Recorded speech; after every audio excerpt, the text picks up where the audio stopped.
And we are back, STS, Sharpen the Spear podcast with another incredible guest.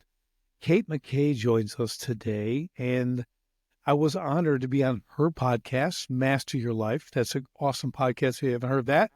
We had an incredible conversation, and we are going to go kind of talk about her this time. And we're going to spend this time talking about Kate. So Kate, that being said, no one knows Kate better than Kate. So give us a little backstory, bring us up to speed, and we'll get into the conversation.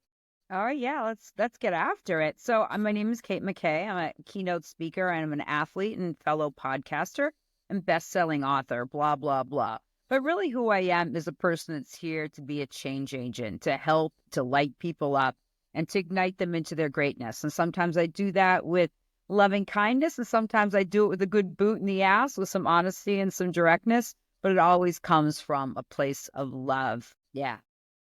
That's good. That's good. I love it. I love it. So yeah, let's start with, where should we start? You can tell we plan all this out. Eeny, meeny, miny, mo. Let's go back to let's start with some competition. Sure. Okay? Because I think competition for me, it's a big part of everything I do.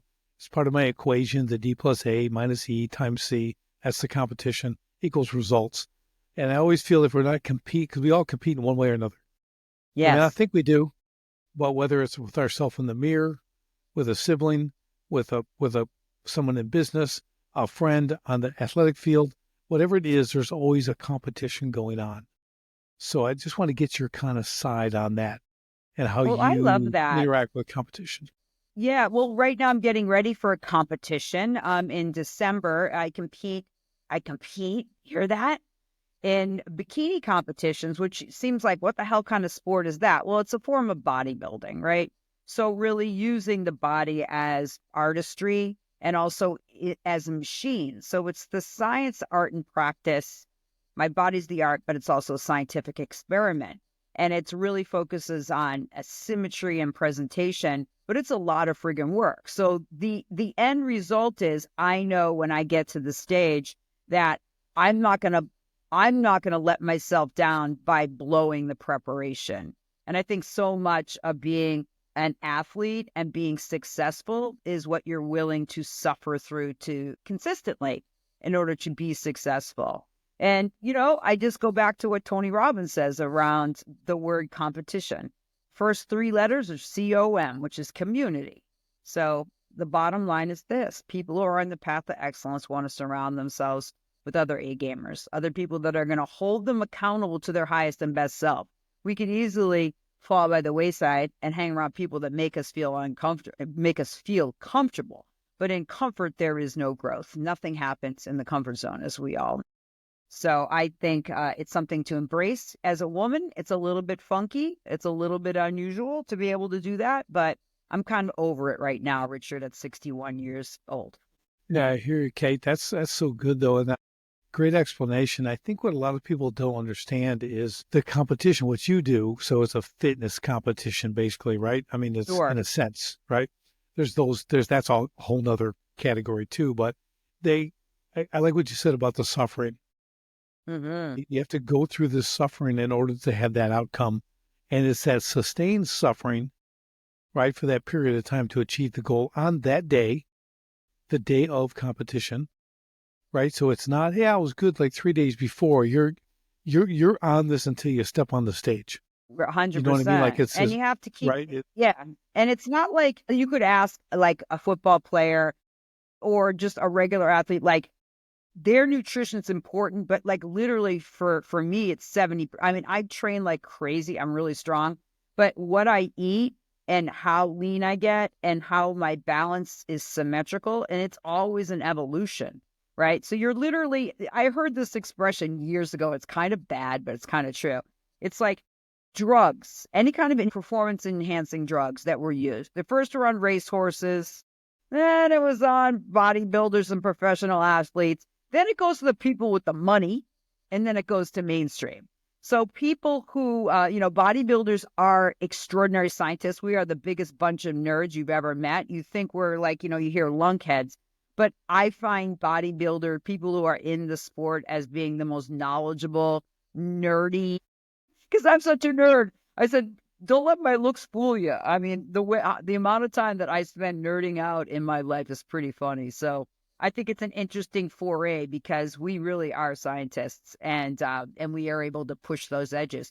And it goes back to the psychological aspect, Richard, which I think is such a big piece of what you and I had talked about and your mindset, which I was so impressed. And in fact, when I want to share my podcast, I always often do your episode because I just had so much fun with that, because you know how to push edges, and you're a man that lives with high level of both physical and psychological fortitude.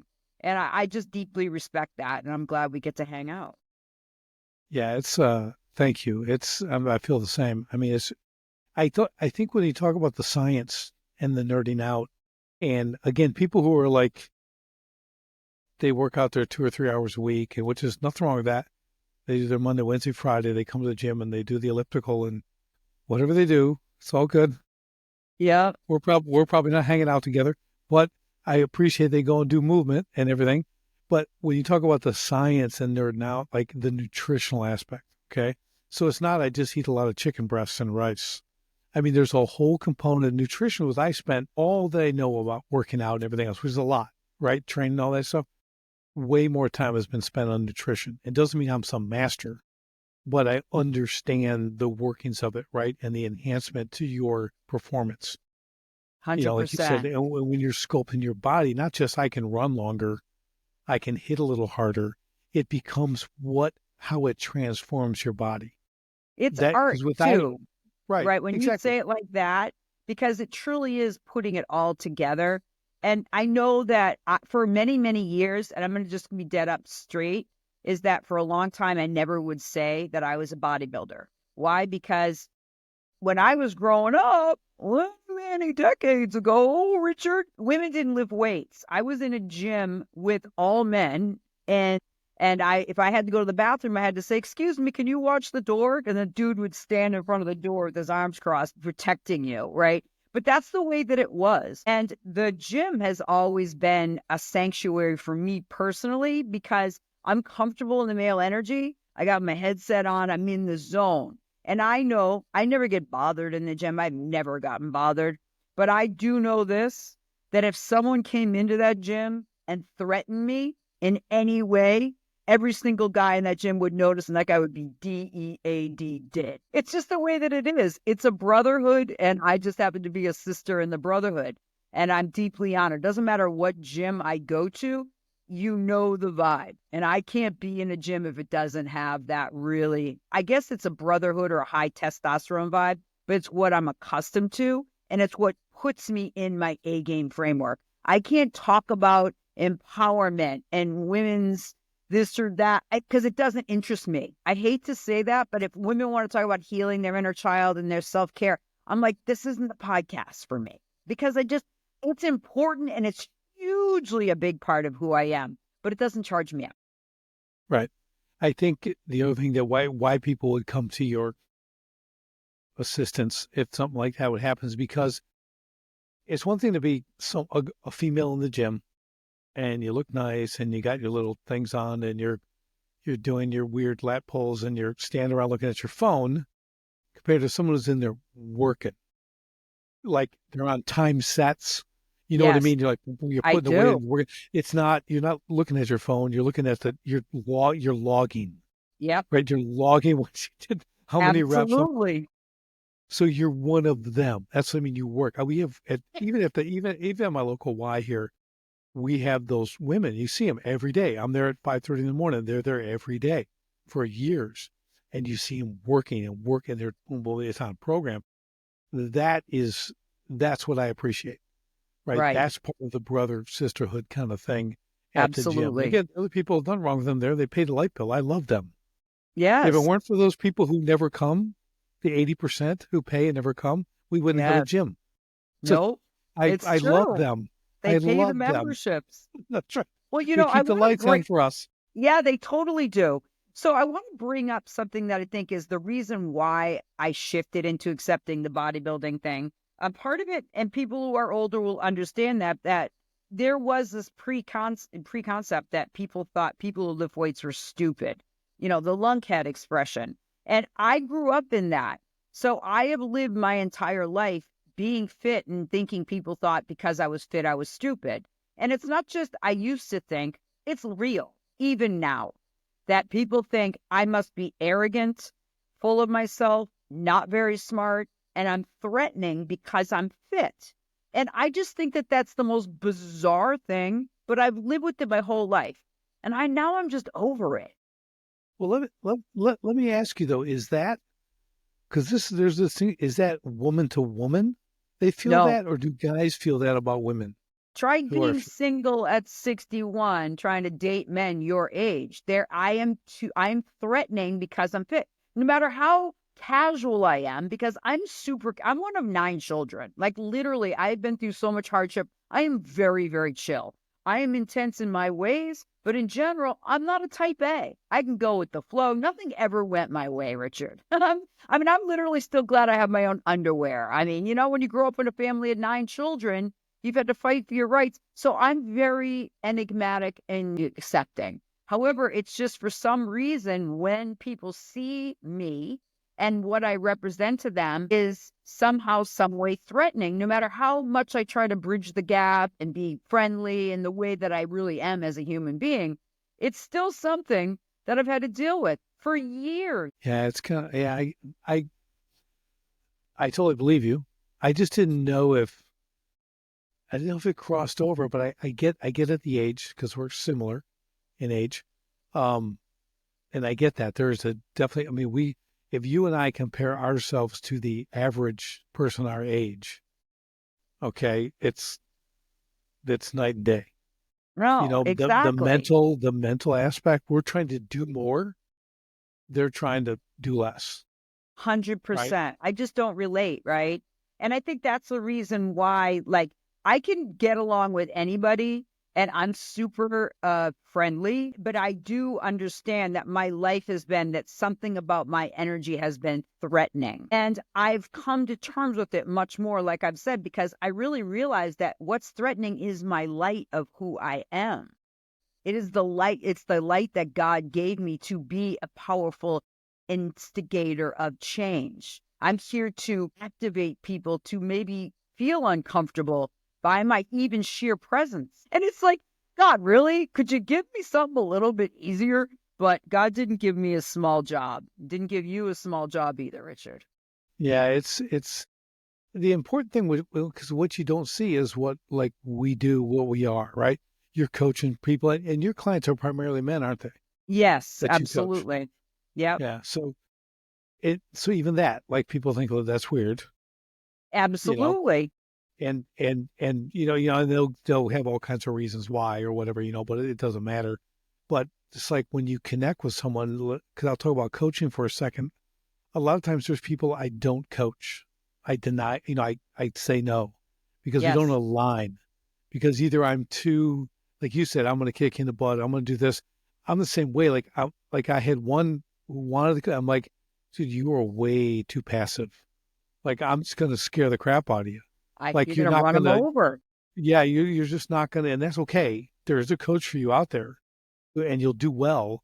It's just not going to be with me because I Yep. won't work at your pace. I won't work at the timidity is too much for me, man. It's like, like It's maybe it's uncomfortable. different yeah, maybe it's different if it was a female, and I'm just saying, okay, no I judgment, understand. but like a dude who's not, I'm like, because It's I'm uncomfortable.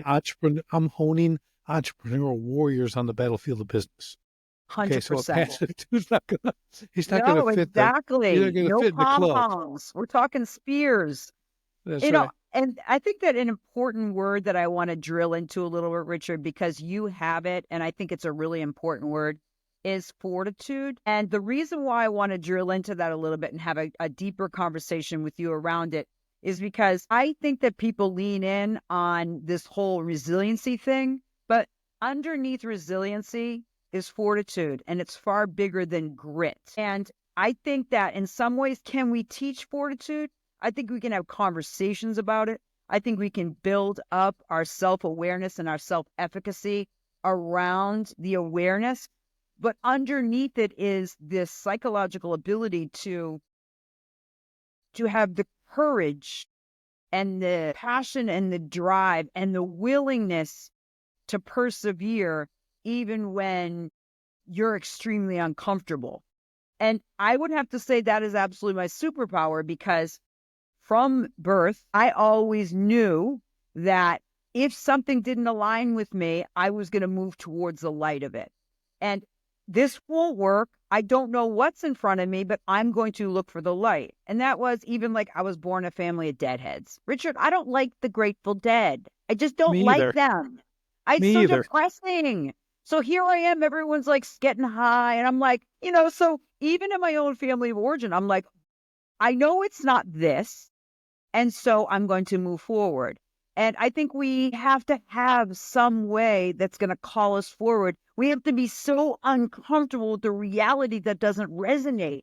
And people, unfortunately, tune that discomfort out. They tune the discomfort of heavier bodies, or, really crappy relationships, or a poor self-image, or a dissatisfaction with your work. I simply am so uncomfortable in my skin that I couldn't accept it. It would lead to regret, ultimately. Yeah, I think what you said, and I really like this because I haven't thought about this. So, fortitude, you have resilience, you have Mm-hmm. grit, you have fortitude. So, resilience is kind of survival. That's what resilience really is. So, you might not be dead, but you're really not alive. You're like, you just survived, right? You You're got through clawing it. out. Yeah, it's barely, Yeah, right? You probably right. need help. That's resilience. Grit is that determination to do something. Fortitude, fortitude is where the strength is. Yeah. Okay, that's where your power comes from. Foundational. Right. So fortitude is a strength position. Yes. I'm glad we're recording this because I'll forget I just said those three things, but they're really good. No, it's We can make real. a little And you know what's triangle. We so should make a little triangle. That'll make a nice well, triangle. dude, this is my entire book. The agility. Yeah.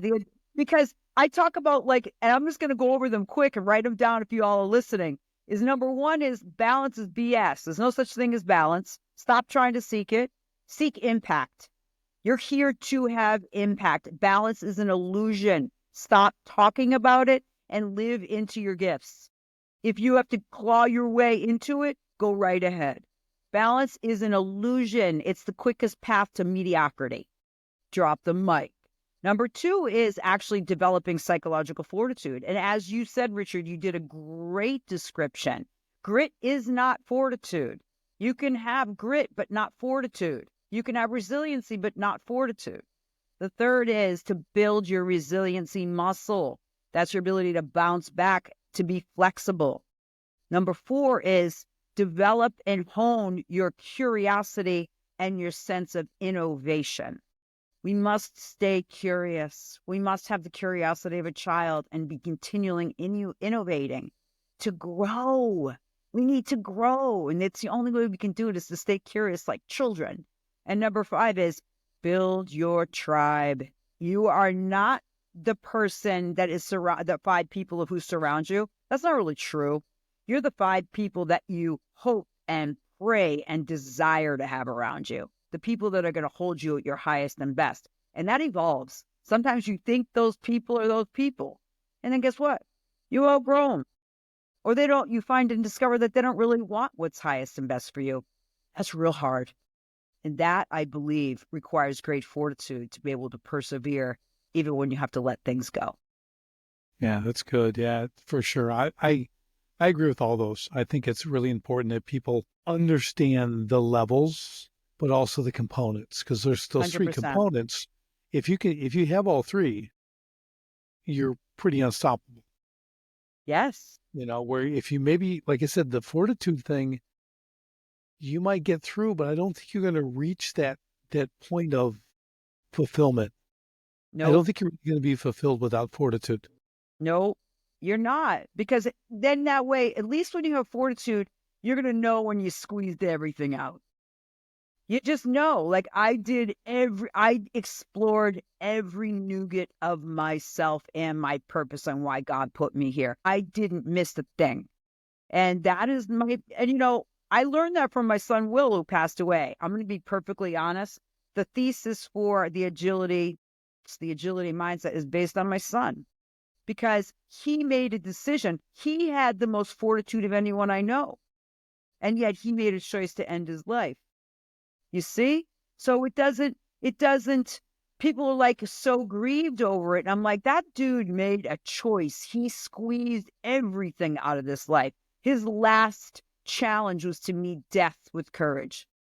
And just like Jesus walked into his own death, so did my son Will, because he knew that the only other place he hadn't explored was leading into the light through the darkest, which is our greatest fear, death, right?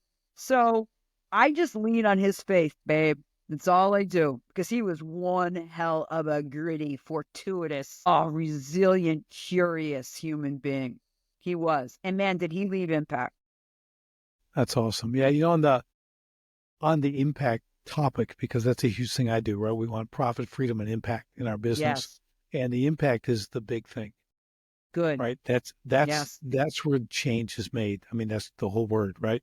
But if you're not focused on that, so I'll step into business here for a second. Great to make a lot of money. Okay, great to have your time and your freedom. But what are you doing with it? That's it. Are you just traveling and having a good time? Or are you actually using some of the money and the time wealth to impact others, to show others how to do it, Absolutely. to Yes. enrich their lives, to make an impact, so that's got Yes. to be way beyond yourself. If you're just doing it for yourself, again, it goes back to you're probably missing one of those three. There's in there you're missing because you don't understand the effect of impact, Well, and you can't forget the growth and innovation aspect, because curiosity is so a key element of it, because it's what drives us forward.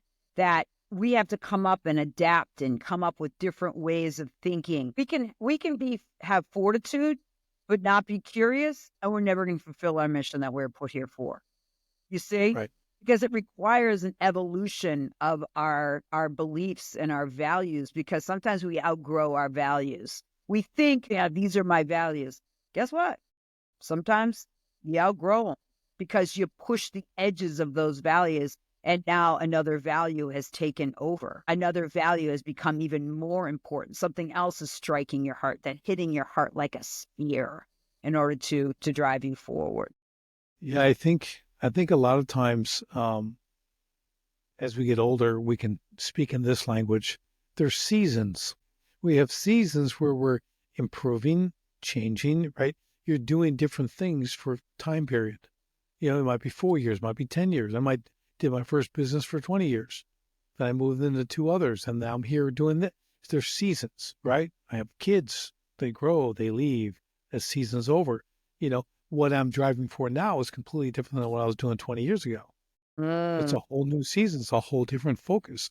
I've reset everything. All for the better. All the stuff that happened to me back in 08, 09, starting over and losing everything.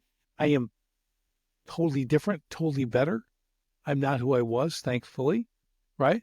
But I'm in this new season where I'm moving forward and doing new hard things, right? yes. Exploring what that looks like. What does that look like to me? How do I challenge myself? And I still don't, and I think everyone's got their own level of self-doubt. I still don't think I'm doing hard enough things, right? Like we had talked about, you're pushing me to like Tell get, us, get tell your audience what our conversation last week. yeah. So I'm ready to start 75 hard. If you don't know what it is, you basically do a couple workouts a day and drink a gallon of Google water it. and whatever, right? Yeah, Google it. So I tell Kate, yeah, I'm going to start. And she goes, well, that's not going to work. And I'm like, why not? She goes, because you already do that stuff. It's not hard. She goes, that's not It's hard. pretty. Yeah. So I'm like, I have this second book in I would need to start. And she's like, well, start writing the book. Start writing 1,000 words a day. Put that in for 7. I'm like, well, I would be able to get it done. And then, so that it was that shift of like, oh yeah, you do 1,000 words a day. Like it's not hard for me to write 1,000 words every day. Daily. That's different, right? Write a Yeah. 50,000 page book and it's like, okay, I can get all this done. But it's the everyday, it's the consistency aspect. That's the hard part. It's not Yes. the writing, it's the consistency. because I can write 1,000 words every day, but will you take the hour and a half to do it every day? So it was a really good challenge Kate threw down. Okay.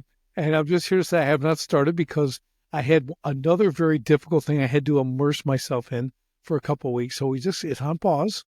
I'm going to start in another week or so, and I'm going to get into it. So I'm Good. telling the world here. But Yeah, because you got another book in you. And I have to share with you all that when I said that's not very hard, that's what you do all the time. And then when I said, is that one thing that would actually make it hard? And he was quiet. He didn't divulge it right off the bat. And he said, well, mumble, mumble. I do have another book I want to finish. And I said, and all I did was sit back and was quiet. And I said, I'm sorry. Did I blow up your 75 quote unquote hard?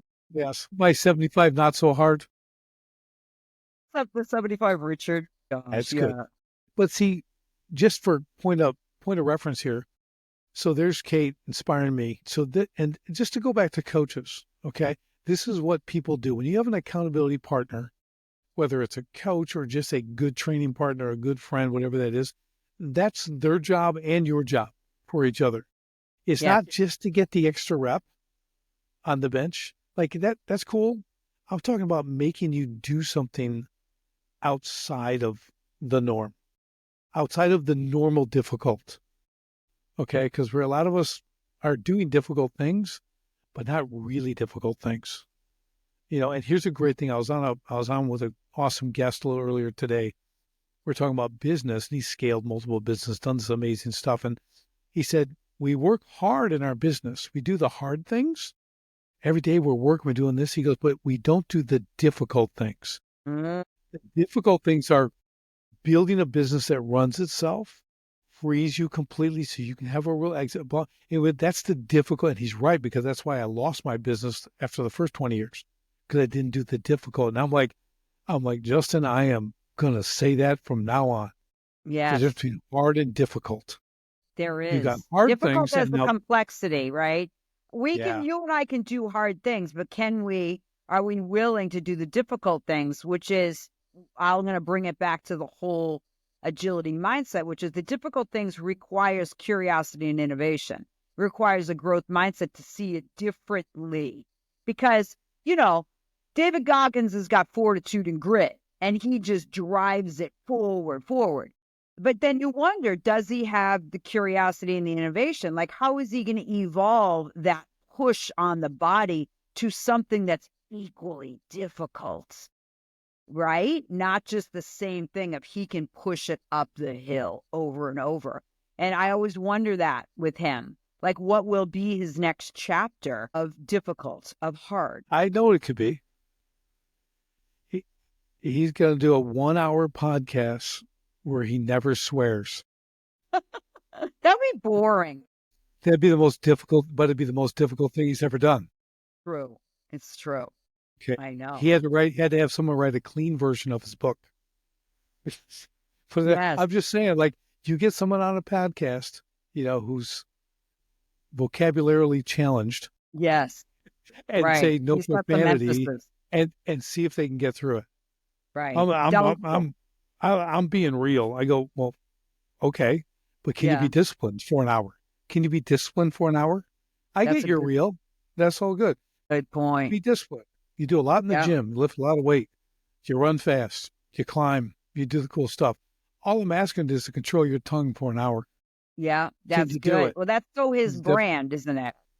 I get it. You know what I'm saying? But it's just, I had to do that to my father. Like, Dad, you're like 75. I'm like, can you find a different word that starts with F? Oh my God, that's the best. I'm like driving the truck, like, stop. Just, that's the best. Isn't it great when we can school our dads? Yeah. He's kind of looks funny. I go, well, just, think about it. I go, just give it some thought. Yeah.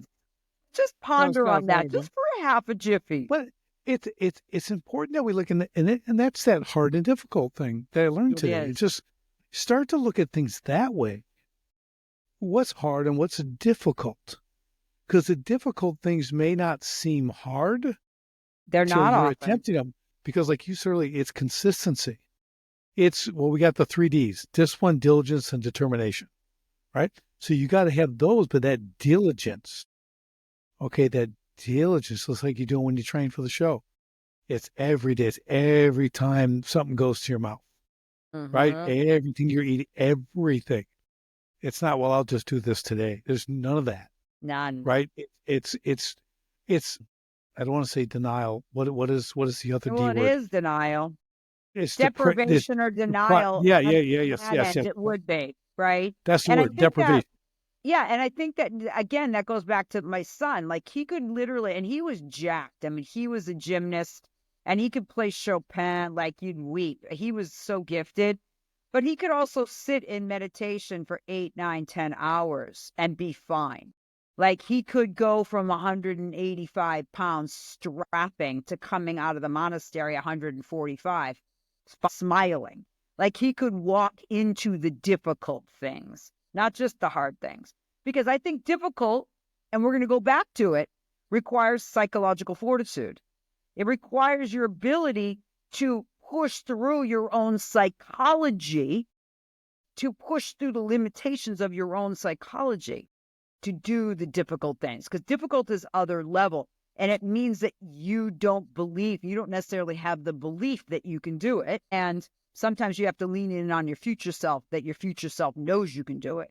It's not always in the present day moment that that belief is alive and well, trust and believe. It's not. And I think that's such a BS. What's going on in our culture is that we can't be in a relationship until we've done our self-work. We can't open a business until we're healed or that. I don't agree with that. We are here to do self-work and social work simultaneously. Yeah. Simultaneously. Yeah, you have to, because you can't compartmentalize your whole life. Where would you be? You'd be still in childhood. Yeah. It's so very egoic, to be honest, Right. Richard. Yeah, it is. It's so, and it's really narcissistic. Very much. You know, it really is. It's beyond Imagine like me what you, saying that on a podcast for women. It wouldn't go over right, too big. right. But it is that moment when you realize, well, you have to keep going. You can't stop the world so you can work on your little trauma. And I don't mean to minimize the stuff, but we've all got it. I got plenty, Of but I course. keep doing things. I Right. keep doing things, like you have to, that difficulty thing. Sometimes you haven't done something that's difficult. So until you achieve even a small difficult thing, that's building strength, And it's right? also building your legacy. But it's time under tension, right? So we're Absolutely. like, okay, now I can do another difficult thing longer, then another difficult thing even longer than that, right? It's all the same. You got to start somewhere. Yes. Just don't make me do the cold plunge. I'm not doing that. Don't be scared. No, I'm not scared. I have ADHD. Every single day is a cold plunge. That thing is so overrated. And I'm Maybe glad it that the would. science is coming out saying that do not do it post workout because it's really bad for hypertrophy. So it's my points will be proven. Just like intermittent fasting is now getting a little bit kabash. I'm like, just eat 4 meals a day, moderate meals, and you're going to be great. Like that's my method. That's how I get lean and stay fit. This intermittent fasting, I'm not for it. Well, so you're saying if I want atrophy, cold plunge after the workout, I'll shrink Perfect. weight at nothing. See? Perfect. It So takes it is away good. all of your stimulation. You need your muscles, all your sarcomeres have been micro teared. So if you put it and submerge it, you're freezing any of the rebuild. It's the worst thing that you can do is take a cold plunge after your workout. Cold plunges are for the morning, Yes, if you choose that. pre-workout. Yes, if you Do it choose it. pre-workout I if you prefer a choose it. sauna. Infrared, No, I don't infrared, right? care. Any sauna will be fine. I had I a like facial that infrared. had infrared. I was like, that's kind of cool. Yeah, I used to have infrared at my gym. It was nice. It Yeah, works wonders. Goes nice and deep. Deep penetration absolutely. is good stuff. But well, let's talk about that. We're kind of just jumped into the fitness thing here. Let's talk about it. Find fitness, performance, and business. I love Okay, it. because the three are really wrapped together. I feel there's a lot of other tentacles that go off of this, but let's kind of talk about that application and why it's so critical. Yeah. So I heard recently a study saying that we have all these motivational fitness people coming in, athletes coming in and talking to businesses, but it doesn't really take into consideration that athletes don't really understand the business model of how much things happen on the fly. Like athletes do things that are set. And so their success is based on a system that their job is to limit variables. That's the job of an athlete, really, right? That hyper focus. So it's more like business people should be going and talk to athletes. And I'm like, wow, that's kind of cool, right? Because we have to understand there's so much variability in a business. And I think that that's why a lot of athletes go into business and they don't succeed because they don't have the business mindset, which is very different from an athletic mindset. I think the core parts of being an athlete is applicable to business, like fortitude, like determination, like a willingness to do the hard things, all of those that athletes have. However, there are qualities that is in the business mindset that by nature, athletes haven't necessarily developed. For example, creating strategy, execution. These aren't necessarily high-level psychological ways of thinking and taking into consideration the organizational structure, operations, management, sales, all the elements of business. I could talk about business forever. I bet you were like, oh my God, Katie, enough. No, but I love business because I think it is a great parallel. However, I think that there are things that don't necessarily cross over that we need to talk about more to be successful in business. Yeah, I agree. And Kate, I could talk business for 12 straight hours. So you're not going to outdo me. Okay. I'm the king of that. But you're right. I think, I have this saying I picked up years ago in the core and stuff. It's, if you're not fit, you're not fit to lead. Okay. It's true. Some people go, well, I got to look like Arnold or whatever. I'm like, no, it's not. It's fit. Fit isn't just physical. It's you have to be fit, right? He's not fit to lead. Yeah. They're not fit to do this job, right? Which means they don't have qualifications. They don't have the mental stability. They don't have the wherewithal, right? They're not fit for this position. They're not visionaries. They're not a fit for this position. See, so you can take that word and apply it, but I think the physical component is part of it. Yes. Right. I think that's absolutely. really important. But it's more than that, right? It's the mental aspect. It's the discipline, it's the fortitude, it's the perseverance, the resilience, the grit, all that stuff, right? So all that's part of it. But here's the thing, like you're saying with these athletes, to complete all those and have all of those in a package, yeah, you're different. You're different. You're setting yourself, and that's why you can take things and do things and make really move the needle, so to speak, not just in business, but in your impact. Yes. Because you have all those elements. Right. I think that's totally true. And they say that, like, for example, if you're looking at like a Tony Robbins or Brendan Bouchard, my coach, if you look at them, they're as conditioned as NFL athletes. They have to be, because they're pushing. CEOs of organizations have to be extremely fit physically and psychologically to run the game. They have to be. Or they're going to get taken down. So you talk to any real high-level CEO that's really successful and ask them about their fitness routine and their diet and their nutrition. They understand. They may not look like NFL players, but they have the endurance to be able to persevere physically and psychologically, and they're both equally important. And it's pretty exciting when we really get into it. And then just as a footnote, 60% of CEOs are extroverts. 40% of them are not. So I think that's an interesting thing to think about, that you can't always tell how much fortitude someone has by their external. Don't underestimate people. Ask the questions. Be curious. Stay curious, because everyone is a teacher here in this life, including the ones that you don't think, even your trash man. Yeah, people don't think it, but I am an introvert. Me too. Okay. People don't think, you might hear our conversation here and think, no way. Same. They're out beating people up or something. Like I'm going to extrovert all over your face. But, right, exactly. But we're not, because again, that makeup's different, right? We're very introspective. We're self-aware. Yes. We have these things we understand. We understand we need that time. We don't need to be in the spotlight all the time, right? Nope. We're doing work. You're in the gym doing work. I'm in the gym Yes. doing work. Yes. I'm on, I'm learning. I'm online doing stuff, whatever. There's work to be. I'm writing. Right? I'm doing things that I don't need others' approval. I don't need the Yes. interaction of others. I can do all this stuff by myself. Oh, and 100%. that adds a new level of discipline. Right. You can't build that psychological strength, I believe, without it.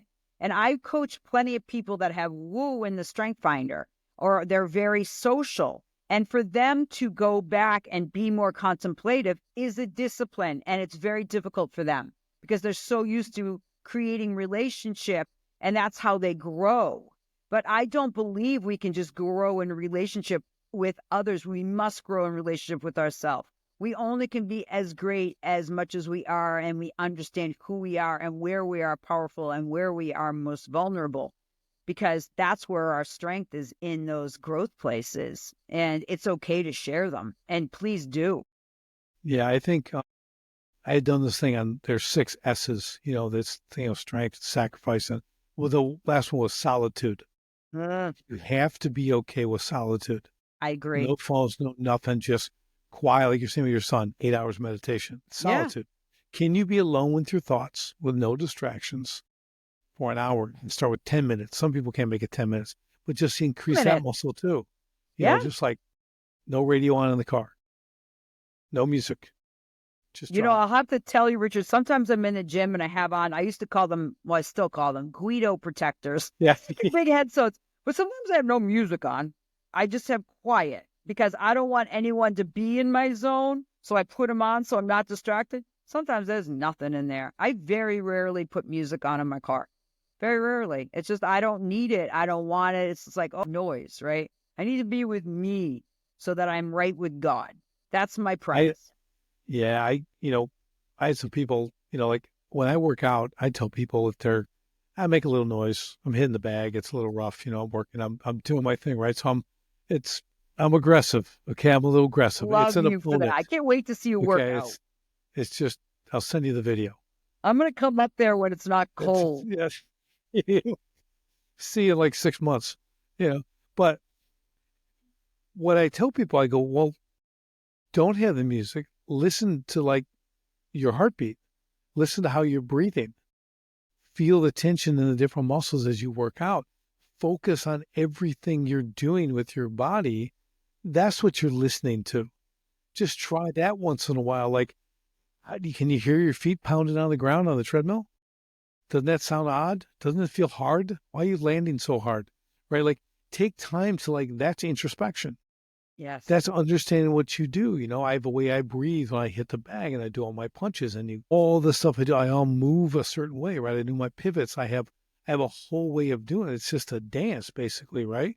Even if I just shadow box, it's movement, the whole thing is all, and I'm just paying attention to all of that. Right. Just Well, perfecting that. Not, it's so important. I was reading something about Mike Tyson, that fight that he did. Everyone's like, why would he do that? For 20 million, this and that. And then I saw one quote and he's like, he did it for him. He didn't do it for has anyone even thought that maybe he just did it for him? I'm 61 years old competing in a bikini and high heels. I'm doing it for me to test my mettle and to hopefully somewhere along the way inspire other people to embrace their confidence. They can do hard and difficult things, Richard. Right? So it's like people are going to rank on you for no matter what. Like, look at Mike Tyson. Everyone talked him down. That dude took the hits at 58 years old all the way, and he did it for him. yeah, it's, same with me. Like I'm working out very, very hard on the bag. I'll do 10 rounds, 3-minute rounds, all out going. And then this kid asked me once there's treadmills there, and he asked me, goes, you training for a fight? And I'm like, no, just staying dangerous.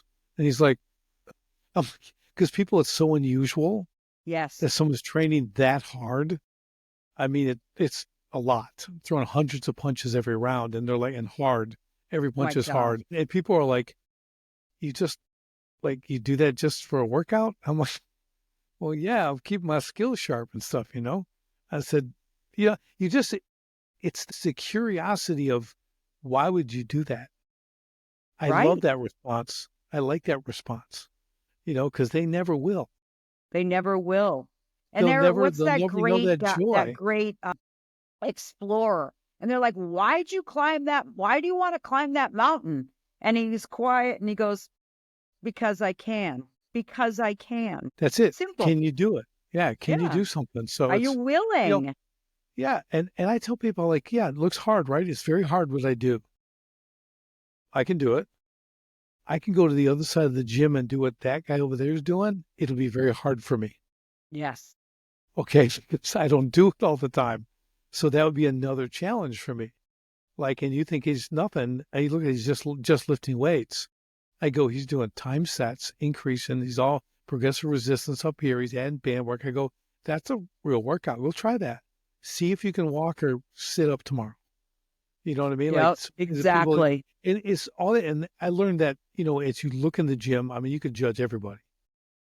You're doing this wrong, doing that wrong. Why are you doing that? It took me a lot of years, Kate, to say, I really don't care. I really don't care why they're doing it, how they're doing it. I'm just going to go do my thing. Just leave me alone. No one talks to me, which is great. And I just going to do my thing. I'll do my ab workout. I'll do my stuff. And it's like, I'm happy. And I leave sweaty. I don't change at the gym. It is a tool for me. I go, I use it, and I walk out, get in my car, go home and change. Use There's every no tool in the social time. toolbox. Yeah, but there's no social time.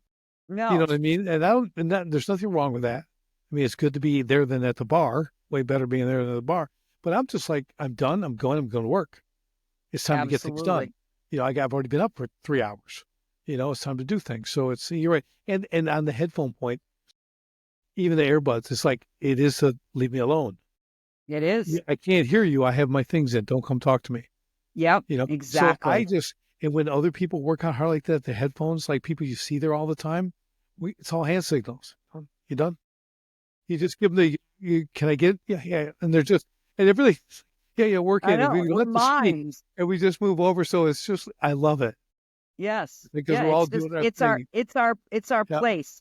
I have a question for you. I'd love to talk about this because I know we're pushing to our end, but I have a question, and that is, what is on that edge? How do you know you're at your edge? And how do you push yourself? Here's what I do. I had this thing, like, when you like leaving the gym, maybe the front desk guy I know, whatever, and I always take a body. Hey, how was it today? I go, well, good, not great. Other days, other days, it was great. I said, it was great. It was a great workout. I know because I leave it all on the floor. Yes. I mean, I know, I think it's just an internal perception. Yes. When, like, for me, like, and I'll just use hit in the bag, when you threw everything you could throw. Yes. I used to row a lot competitively on the indoor rower, right? We had 3 guys, and it was always a pecking order. I made sure I was number 1. I won every race, every workout. Then my buddy Tom was second, and Jim was third. Like every week, but we would go so hard. We called it the baby horse. When you pull so hard on the rower, right? You're almost on the ground anyways, and you Yes. like fall off and you can't walk. You look like a baby horse. When they're born, they try to walk and they fall over. That was how we knew we got a workout if we had to do the baby horse. Like you're crawling and you're falling down. Like we gave everything. Like people Where were do you go from a psychological perspective? Because I think that it's important to talk about that, because very few people understand the edge and what takes us there and what motivates us. And maybe, again, this could be an evolution. Like it used to be that like I was like going to show them, like I was going to prove something, or like whatever that is. But what takes you there? So I do a lot of self-talk out loud to What are you myself. saying? It's called negative reinforcement. Okay. Love So this. This is, don't be a pussy. I don't talk kindly to myself. Okay. That's why I brought this up. At the gym, there's a huge window that overlooks the river, right? At the gym. And in the morning, when now it's dark out in the morning, so I get a full reflection. It's like working out in front of a mirror. Okay. I really don't like it. But I use it and I see myself, and I can use negative self-talk. And I push myself harder. Yes. Things like, let's go, Tubby.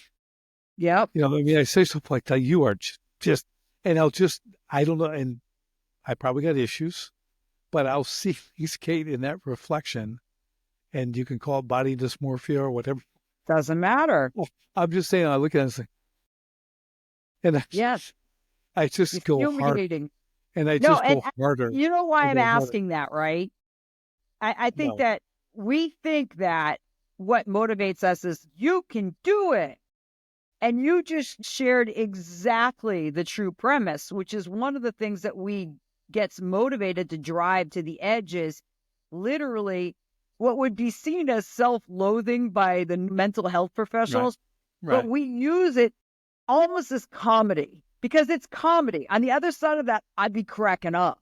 I'd be like, Katie, like, come on, Yeah, and then if you yeah. ask me, did you just say that? I'd be like, yeah, like whatever. Like, but it's a way to self-talk that is motivating and drives you forward. But I would just say the mental health profession wouldn't think we were all that healthy. You'll hear me say things like you'll hear me say work. Yes, I'll say work. that, I go finish, finish, Yes, because I have a timer going. Right? I got 3 minutes. I'm yes, like, and I'll like, and when I was training, my trainer said those things. yes. He's always pushed me. Always, he's a good friend of Finish. mine. Push me, and just you do not slow down because there's 10 seconds. Nope, You go nope. harder. It's Yep. always go harder for the finish. So I don't Yes. care what's left. There's always more in the tank, and that's what Push I through do that finish every time. line. Yeah, that's why I love Yeah. the timer. When I see 30 seconds, it's just more. I just keep Yes. pulling more out and more out, more out. Then I get done. I have a minute rest, and then the bell rings, and the next round I go all out right from the beginning. Work, work, work. Get to the end. Push harder. So every time it's just this.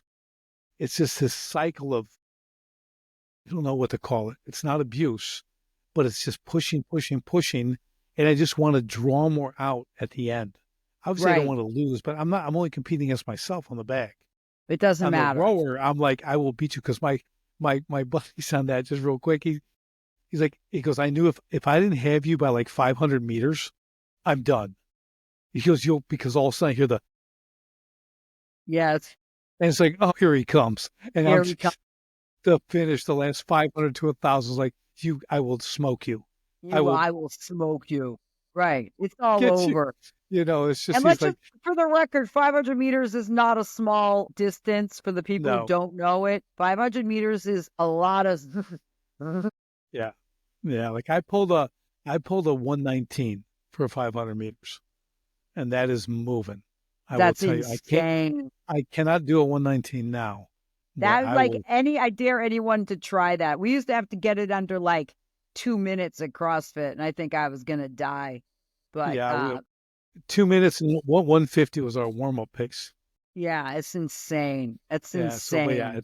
but I like this whole point on the what do you say to yourself? Yeah. And I think it's an What important drives you? conversation that we need to have more of because your process, and that's the reason why I'm asking you this because I was listening. I don't know. I'm always thinking about it because I have this. What happens with me is that I know my edge, and what happens to me at my edge is I'm at the end, and then all of a sudden this weird thing starts happening. I'll never forget. I had this trainer. His name was Mike Champagne. He passed away from esophageal cancer. He was a friggin' amazing. What a warrior. But he would be spotting me. Let's say I'm on the bench and he's like, all right, Kate, get 10. And I'm like banging it out. And then I'm at 7. And then he looks down at me and he goes, uh-oh, here she goes. And then all of a sudden, like this joy would come out of me. Like I would get the giggle fits at my edge. And I couldn't, and he's like, here she goes. And I go, couldn't stop laughing. And then I would go bang, bang, bang, bang. But I called a joy bubble. Like it's literally at my edge is laughter. I cannot only tell you that you'd get it, but that is when I know. And when he looked at me like, oh, here she goes, he always knew that I was at my edge and he just waited for it. Yeah, that's awesome. I don't know what it is about that. When I ran cross country, when I did anything, it was that finish. I always had something in the tank. It's so And I good. learned that no matter what, there's more. Right. I think that's the name of the book. No matter what, there's more. No, just that go through the finish because Yeah. I always knew like that whole thing for you is so uniquely your psychology. It's so uniquely your psychology. And if you can teach people how to grind that finish, that's the game changer because that's your success model right there. And that's why I'm so Yeah. grateful that you shared that. And everyone listening, how cool is that? I think, they say there's many starters, few finishers, right? Right. Finishing is like, that is everything. There's another saying we say, we only get paid for done.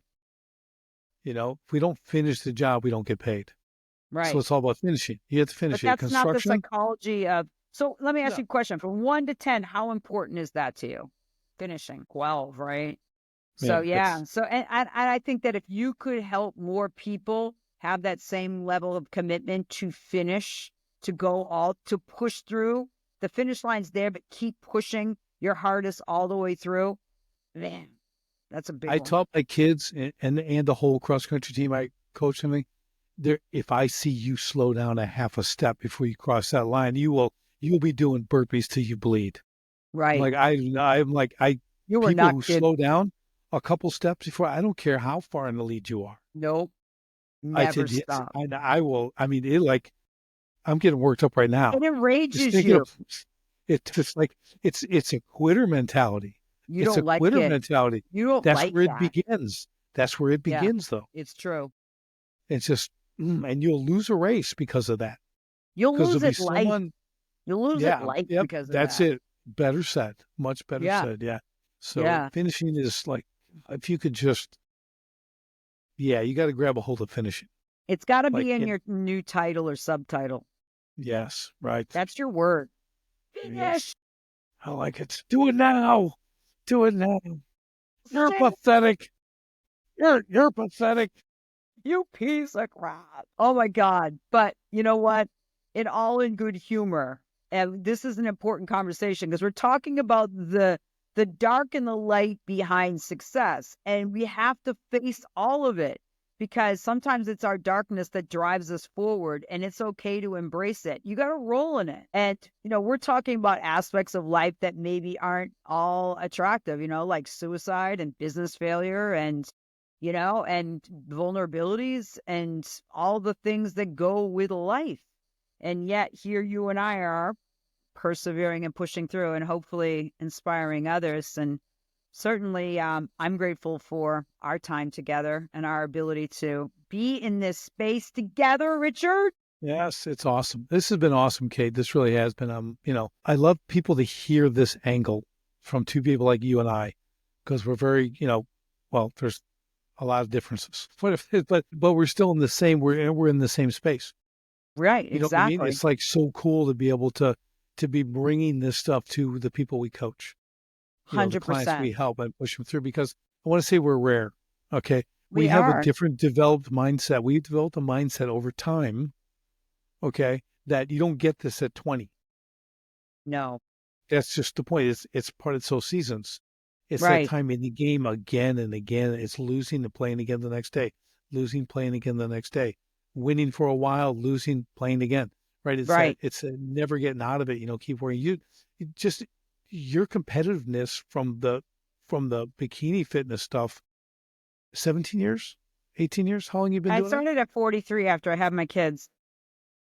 It's a good time to start. Yeah, But that's some time in the game. absolutely. I started lifting weights at 21. It's been my Yeah, that's drug of all. choice ever since.